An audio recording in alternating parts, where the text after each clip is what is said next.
Welcome to the Feel Your Best Formula podcast. Are you over 40 and tired of struggling with your weight, dieting, and constantly feeling like you're starting over with nutrition and fitness?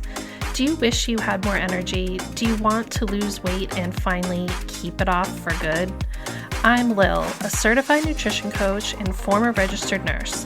I too have been there, and at the age of 44, I decided I was done with fad diets and chasing a lower number on the scale. I was so tired of constantly starting over and wondering why I couldn't get lasting results. I became a nutrition coach and created the Feel Your Best formula for women who want to build muscle, lose fat, and keep it off for good. If you're ready to build a better relationship with food, the scale, and your body, let's build your formula for feeling your best. If you're new here, make sure to check the episode details for the link to my newbie starter guide. You'll receive an email straight to your inbox with everything you need to start building your Feel Your Best formula. I'm so glad you're here. Now let's dive into today's episode.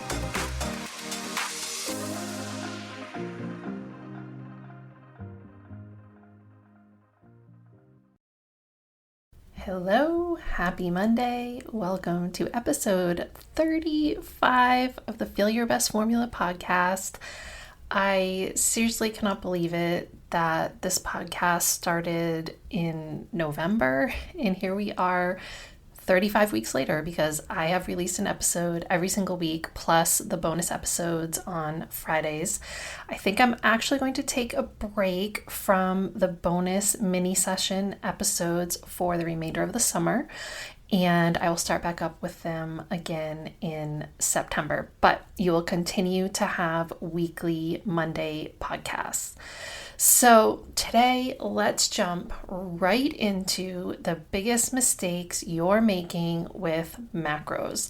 If you're listening to this, I'm guessing that either you've been thinking about it, toying with the idea of learning more about macros and starting to use macros to guide your nutrition choices, or maybe you've been doing it for a while, you're feeling stuck, you're feeling like it isn't working for you, and you're a little bit frustrated, which can totally happen, especially if you're trying to do it on your own. So I hope this episode helps you see these 9 very common mistakes and how you can get around them, because I want you to be successful. In my personal opinion, macros is the top way to heal your relationship with food, learn how to fuel your body, and get out of this whole emotional entanglement that we have with food. Because ultimately, you have to move past all that BS in your head if you are just ever going to enjoy your life and not let your mood and emotions and how you feel about your body and how you feel after you eat be controlled by thoughts that are just not true. And so many of us come from a background of diet culture, being told inaccurate information, being obsessed with losing weight, being obsessed with working out just to lose weight, and thinking that it's just everything is always about getting skinnier.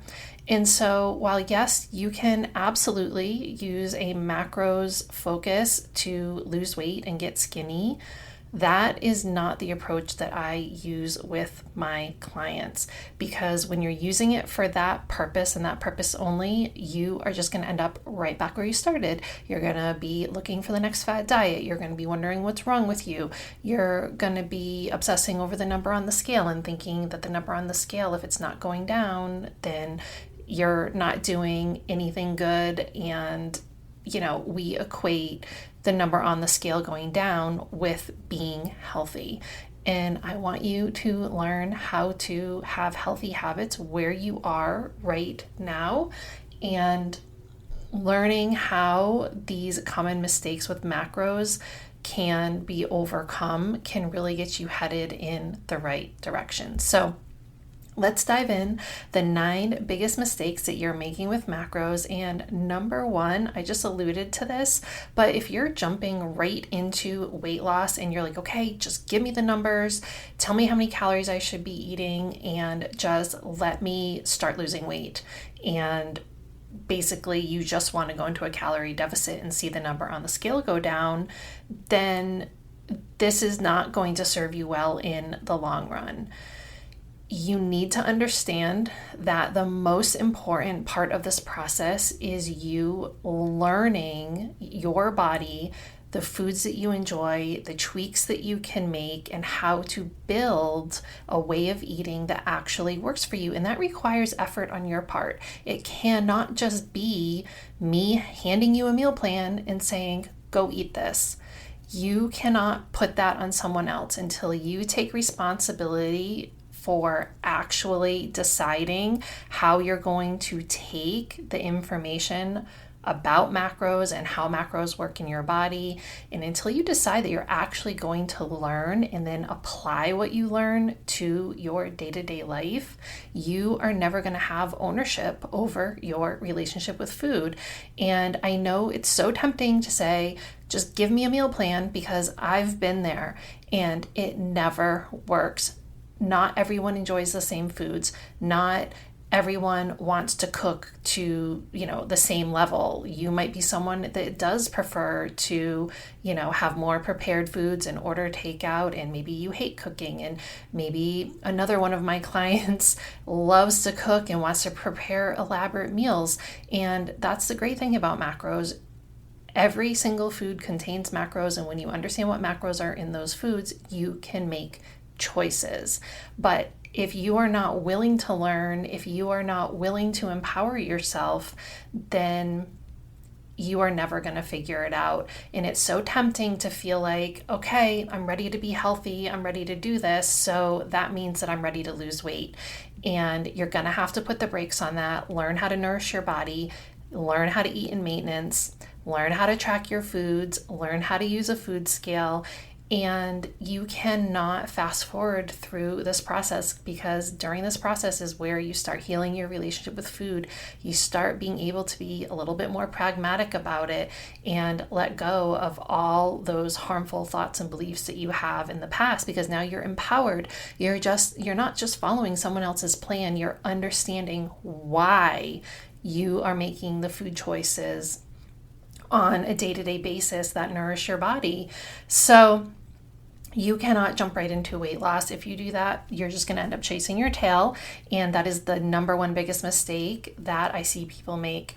And when we have our very first 15-minute consultation before we decide if we want to work with each other, this is something I'm going to talk to you about and see if this is something you can actually wrap your mind around and understand why it's so important.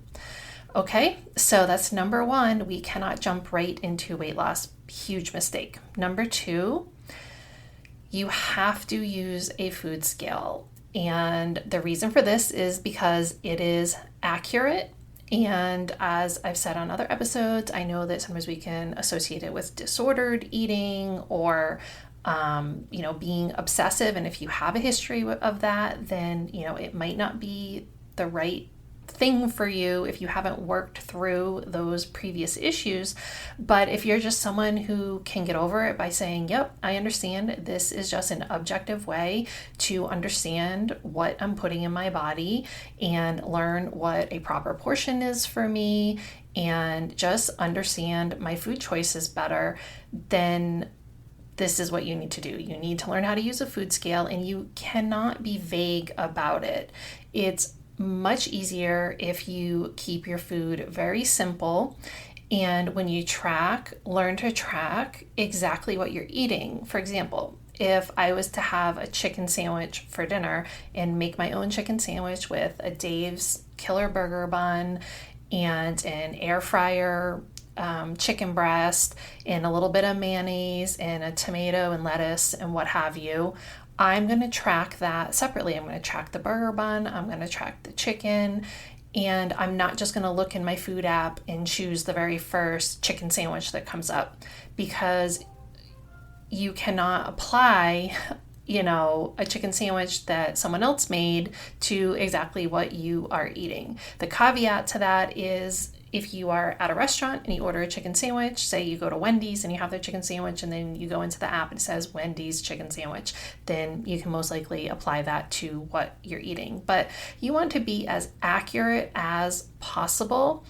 And that means using a food scale and tracking the meal that you're eating using the proper ingredients, not just general hamburger, chicken sandwich, pasta.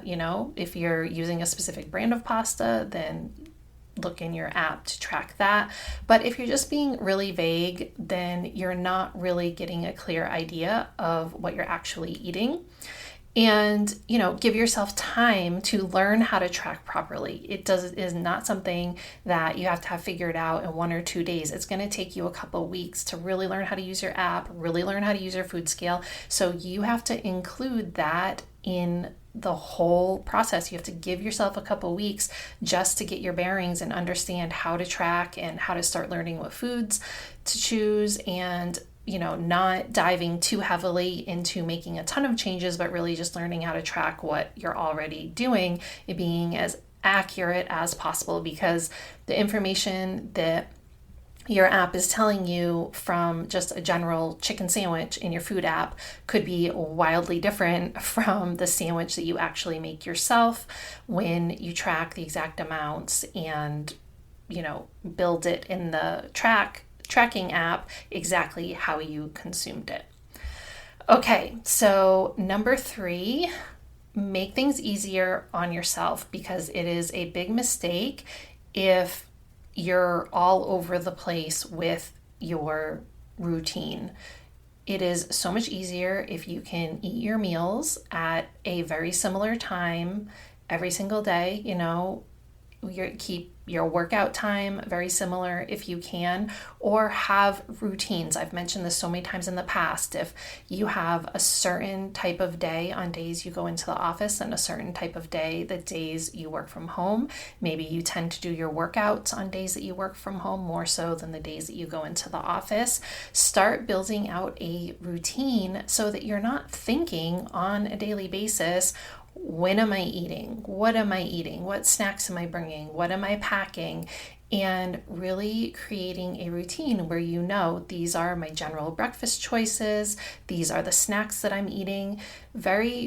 In my house, myself and my husband tend to eat almost exact same things every day for breakfast and the same snacks, and we change things up with lunch and dinner. And lunch is often leftovers from the dinner before, but having that routine just makes things so much easier. Anything you can do to decrease the amount of decisions that you have to make on a daily basis is going to decrease your stress and just make things easier for you. So start building a routine. If you don't have one, then start figuring it out. Start figuring out what breakfast really works for you. Start figuring out what snacks are really easy to bring with you. I'll tell you, for example, my husband, every day when he goes to the office, he brings an Oikos Pro yogurt. He has a 1/4 cup of the All Brand Bud cereal. He has a protein bar. He has a cheese stick. He has an apple. Sometimes we throw in another piece of fruit or something like that. But these are just foods that we always have on hand. Those are staples that I buy at the grocery store every week. And he doesn't have to think about it every day. He just knows I'm having this, and this. And then I make him, lunch, or he makes himself lunch with leftovers from the night before at dinner or some other sort of backup plan that we keep in the freezer. And he goes on his way, and it's just so much easier. Okay, number 4, the biggest mistake you're making is not prioritizing your protein. You should be building out your meals starting with your protein.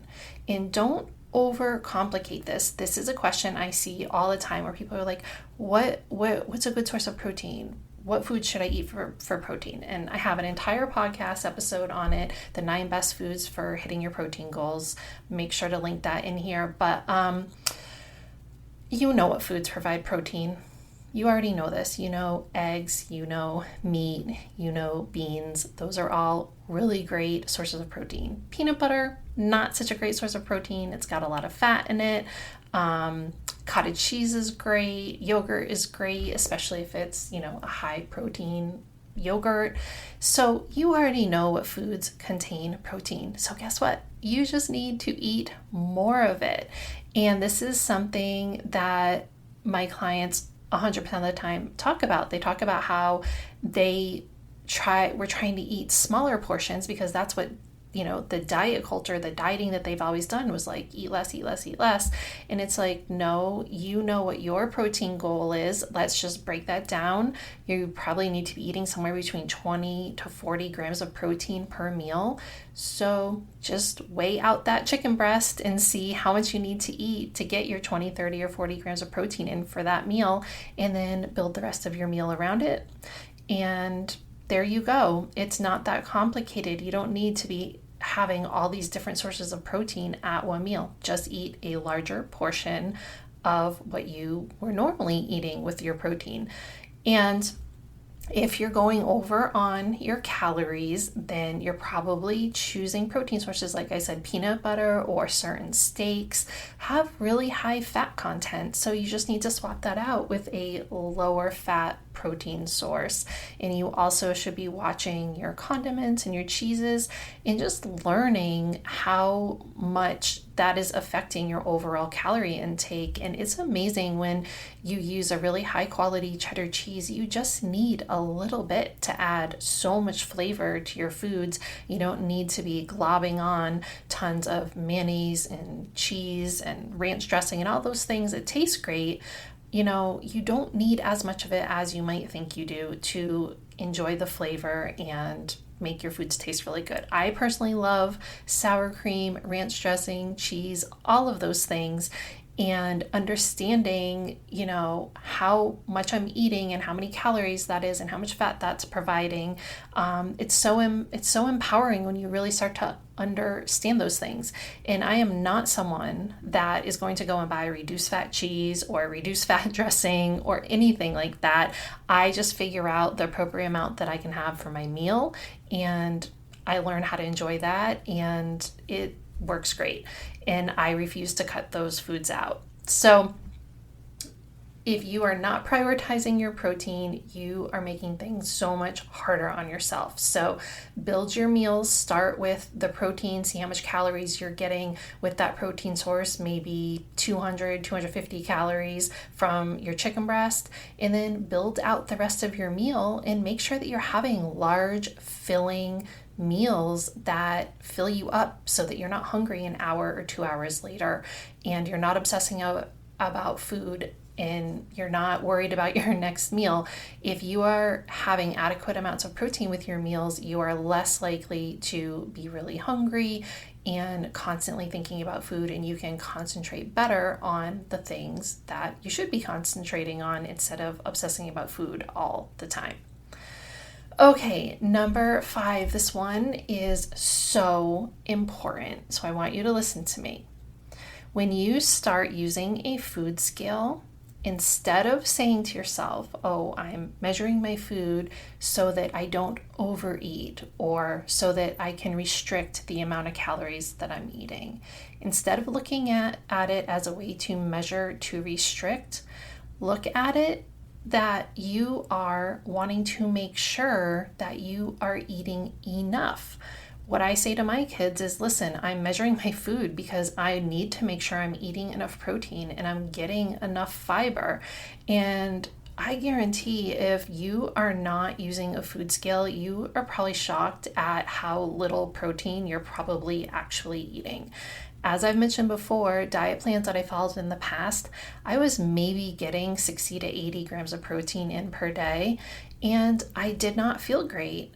I had low energy, I was always hungry 2 to 3 hours after I ate, and now I eat 150 grams of protein and I am so full and satisfied. I usually start my day with anywhere from 30 to 50 grams of protein with my breakfast, and I'm not hungry again until noontime. I'm not looking for that 10:30 a.m. snack most days. There's some days where things are spread out a little and I might only get 20 to 30 grams of protein in with my actual breakfast, and I do need to have a yogurt or protein shake around 10:30 a.m. But I am so much happier when I have that really huge filling breakfast. And if I wasn't using a food scale to make sure I was having enough protein with my meals, I never would have figured that out. So instead of looking at the food scale as a way to restrict, use it as a way to make sure you're getting enough so that you're nourishing your body with enough protein and enough fiber. All right, number 6, stop thinking that nutrition and weight loss is the only thing you should be focusing on. Understanding your macros is really important, but you've got to create an overall routine that includes things like strength training, getting adequate sleep, and all of those things I went over in detail with in episode 32, titled The Ultimate Formula for Feeling Your Best.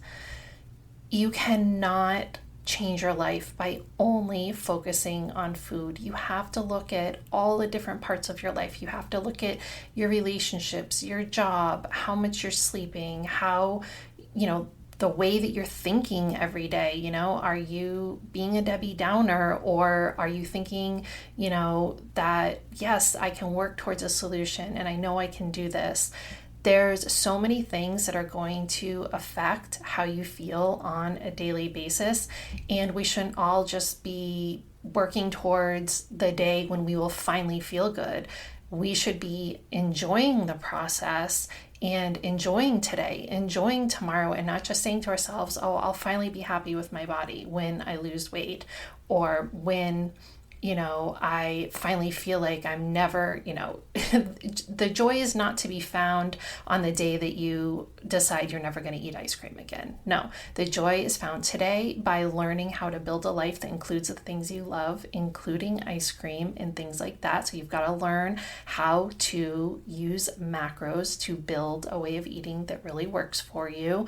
But there's all these other pieces that also fit in, and you can't think that, yes, once I get my macros figured out, that's going to be the be all and end all. You got to be working on your fitness. You got to be making sure you're getting enough steps in, and you can do it, and you don't have to do it all at once. But ultimately, you should be working to really build this lifestyle that supports you as an entire person. And just focusing on your food and dieting isn't going to get you there. All right, number 7.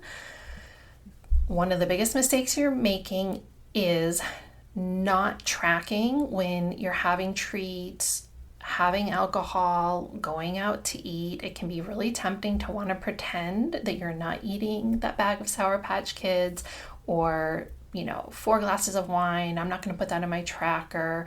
Or I'm having a bacon cheeseburger and fries. Forget about it. I'll start tracking tomorrow. If you're not willing to be honest about what you're actually doing, and you only track your food on your quote good days, then you've got to work on your relationship with food, and you have absolutely no business entering a fat loss phase, because those are actions that are coming from a place of shame and dishonesty. And if you want to get to a point where you can be successful with losing fat, then you have to be honest and upfront about how you actually eat and the foods that you actually enjoy, and learn how to fit those foods and drinks in. And as a side note, you may be surprised that a lot of those foods that you think are bad or make you fat actually are just fine. And it's just learning how to fit in those foods with the foods that contain more nutrients that nourish your body a little bit better.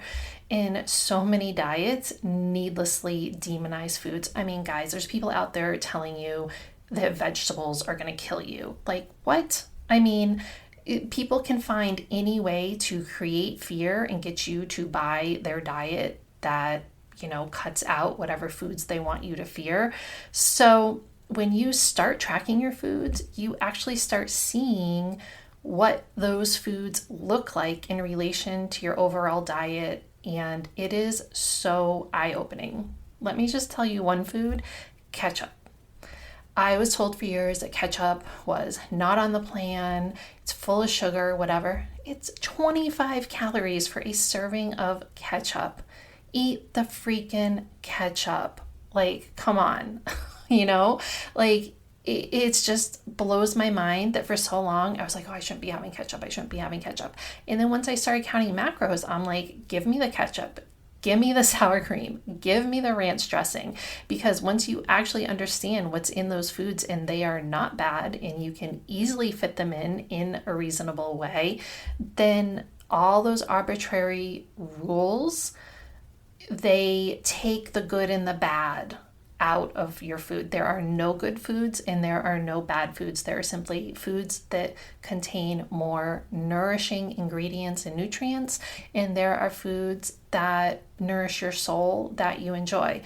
And if you're just binging mindlessly on these high calorie foods, then that's not a food issue. That is you using food to squash your emotions and, using food in a way that's not meant to be used.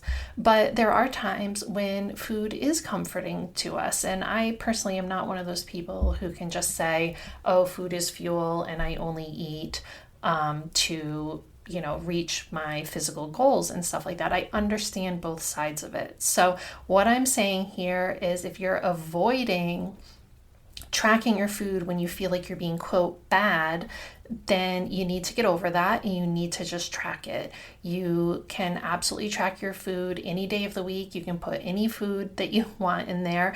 And if you find yourself being tempted to not put it in there, then it's time to look at why. And if it's because you think you're being, quote unquote, bad, then that means you need to work on your relationship with food. And this is no time for you to be trying to lose weight or enter a fat loss phase, because you got to work on that other stuff. You got to work on what's going on in between your ears before you can even think about losing weight. As always, if a medical professional has told you you need to lose weight for your health, then you need to work with them and you need to figure it out. But I'm saying, generally speaking, someone who doesn't have any underlying medical issues that would require losing weight quickly, then yeah, you cannot be trying to lose weight if you still have this very distorted relationship with food. Okay, number 8, the biggest mistake you're making is trying to figure it all out on your own. From figuring out those initial calculations, like my macro calculator, that is just a general number. When you work with me, you fill out a form, you give me so much more information about the ins and outs of your life, that the number I give you as your coach is probably going to be a little bit different, or maybe very different, from the number that you get from a general online calculator. So if you're using an online calculator, if you're trying to figure it all out on your own, then you might just kind of be making things harder on yourself, and you don't necessarily have the education or the understanding of how things work, and you could just struggle a little bit more than you should be. So whether you're interested in just a one-time session or you wanted to look at my 3 or 6 month coaching packages, there are different ways that I can help you, and it's coming from a place of knowledge, not just running some numbers through a calculator and saying, okay, this is what you need to do. We do so much more than that. I would say the bulk of my clients, what we do is work on just understanding how to nourish your body and build a better relationship with food, and the difference that makes in how you feel about your body and how you feel about the whole weight loss process is absolutely priceless. And there's so much bad information out there, especially on social media, that having a touch point with someone where you can say, hey, I heard this, or is this really true? It can be so helpful. I see so much bad information just in Facebook groups I'm in influencers who are actually telling people terrible misinformation, that it can be so confusing that you don't even know where to start, or maybe you're doing something and then you see someone saying that isn't what you should be doing, and then you question yourself. So having a touch point, having that focus where you can just mind your own business, do what you need to do, and tune out the rest because you know you're having that guidance from a coach can be absolutely life-changing. I was talking to one of my clients last week during our session, and we talked about how far she's come with her relationship with food. When she first came to me, she was skipping meals and constantly trying to eat less, and it was so eye-opening for her to understand that she should be eating more food, larger meals, and that having small meals and then snacking throughout the day was actually, she was actually eating more calories than she thought she was, but because she was eating such small amounts, she thought she was being good, and she just didn't understand why she was gaining weight. And we just talked about how far she's come, and she's having these like delicious, big, large, filling, satisfying meals. She has so much more energy. She's sleeping better. And we just compared how she felt, on our very first session to how she feels now a couple months later. And it was just incredible because she has so much confidence now in making her food choices when she goes out to eat. She's been on multiple vacations and she just understands what she's doing. And she kind of tunes out the nonsense when other people start saying things or talking about diet culture.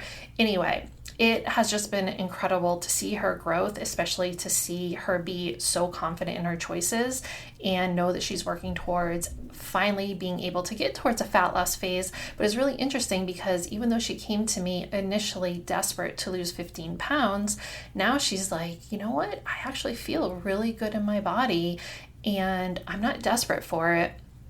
And so we talked about, just maybe buying some clothes that are going to fit her a little bit better for the time being. And you know what? She has a closet full of clothes that when she takes off, 15 pounds, if that's what ultimately she decides to do, then she has a closet full of clothes that will fit her again. But right now, she's just really enjoying the process. And it brought me to tears to hear her say that she is learning to actually just appreciate her body in the space that she is right now versus how she felt about it when we started and just feeling like, this, I need to make all these changes. I don't like where I am, because she had to work through all those other things to get to this point. And she wouldn't have gotten here if she had been trying to do it on her own, because I've helped her see the gaps, the blind spots, the patterns of her eating and her thoughts and all of these things that are really, really hard to do on your own. So if you want to book a 15-minute call with me and just talk about the coaching options, you can find that information in the show details. And whether you work with me or someone else, it can just be, make the process so much easier on yourself to have that expert guidance. Okay, number 9. This is the last mistake that we're going to talk about, but it's a big one. And not having patience. That is the biggest mistake. What I tell my clients is my goal is to help you get to a point where, number 1, you don't need me anymore. You understand what you need to do and you know how to do it. And number 2, you never ever need to buy another fad diet again, because even if life throws you some curveballs and, you get out of whack for a while, you know exactly what you need to do to get back to those routines and habits that make you feel your best. You guys, it takes time. And the ultimate goal is for you to become knowledgeable about the process and get to a point where you no longer need to track your food. You don't need to weigh your food. If you do go on vacation or go through a rough period and things, like I said, kind of get out of whack for a while, you just know how to get back to feeling like yourself again. And maybe you need to have a short period of time where you do go back to weighing your food, measuring your food, just to get yourself in the right routine again. But ultimately, you are just empowered to know that you don't ever need to buy a fad diet, you don't need to buy a cleanse, because you understand how food works in your body. So This takes time. It's not a 6-week shred or a 90-day boot camp. This is your life, and it will take time, months, maybe years to get where you ultimately want to go, but you can enjoy working towards that goal. And that's what I'm here to help you do. I'm here to help you enjoy every single day and not just be living for that goal that you think you want, that day when I finally lose 30 pounds and I'll finally be happy. You have to enjoy where you are and understand that it's fun to live this way. But if you're not ready to let go of your obsession with weight loss, then it's not going to work for you, and you're just going to end up, the macros aren't going to work any differently for you than any other diet that you've tried, and you're just going to continue to chase your tail. So that's it, guys. The 9 biggest mistakes that you're making with macros. If you were listening and you're like, oh no, she's talking to me, she's in my head, then really think about what I said here and see how you can take another step towards going where you want to go and just make some small tweaks. So I'll just review them. Number 1, do not jump right into weight loss mode without learning how to nourish your body and eat in maintenance. Number 2, make sure you're using a scale and don't be vague with your tracking. Be as accurate as possible. Make sure that you're tracking those little bites of your kids' foods and things like that. Not sticking to a meal routine. If you are just having a wildly different day every single day of the week, you're just going to make things harder on yourself. Not prioritizing your protein. Make sure you're doing that. It's going to, again, make things so much easier. And make sure that you're not looking at using a food scale or tracking or following a plan as a way to restrict, and instead flip that switch and make sure that you understand you're trying to learn how to nourish your body with enough protein, enough fiber, and enough calories. Also, don't think that nutrition and weight loss is the only thing you need to focus on for your overall wellness. You need to create an overall plan that helps you live your best life, or what I call your formula for feeling your best. And number 7, make sure you're not avoiding tracking your treats or alcohol or restaurant meals or anything that you consider to be naughty or bad, and understand that there are no bad foods. Number 8, stop trying to figure it out all on your own. And number 9, make sure that you give yourself time and have the patience to figure things out and work through each step of the process so that you can build your formula for feeling your best. Okay, I will see you back here next Monday. Like I said, there will be no Friday mini session this week. Those will resume in September. So I hope that you are having the best summer and that you are no longer going to be making these most popular mistakes when it comes to macros. Thank you so much for tuning into today's episode of the Feel Your Best Formula podcast. If you haven't already, make sure to check the episode details for my new listener starter guide, and any additional resources mentioned in the episode can also be found in the show notes on my website. You can always find me on Instagram at Macros with Lil, and for more healthy lifestyle tips, recipes, and information on my one-to-one and group coaching services, make sure to check out my website. All the links can be found below. If you know someone else who is ready to start building their formula for feeling their best, please share the love and send them a link to the podcast. I hope you found today's episode helpful, and I'll see you back here next week for a brand new one.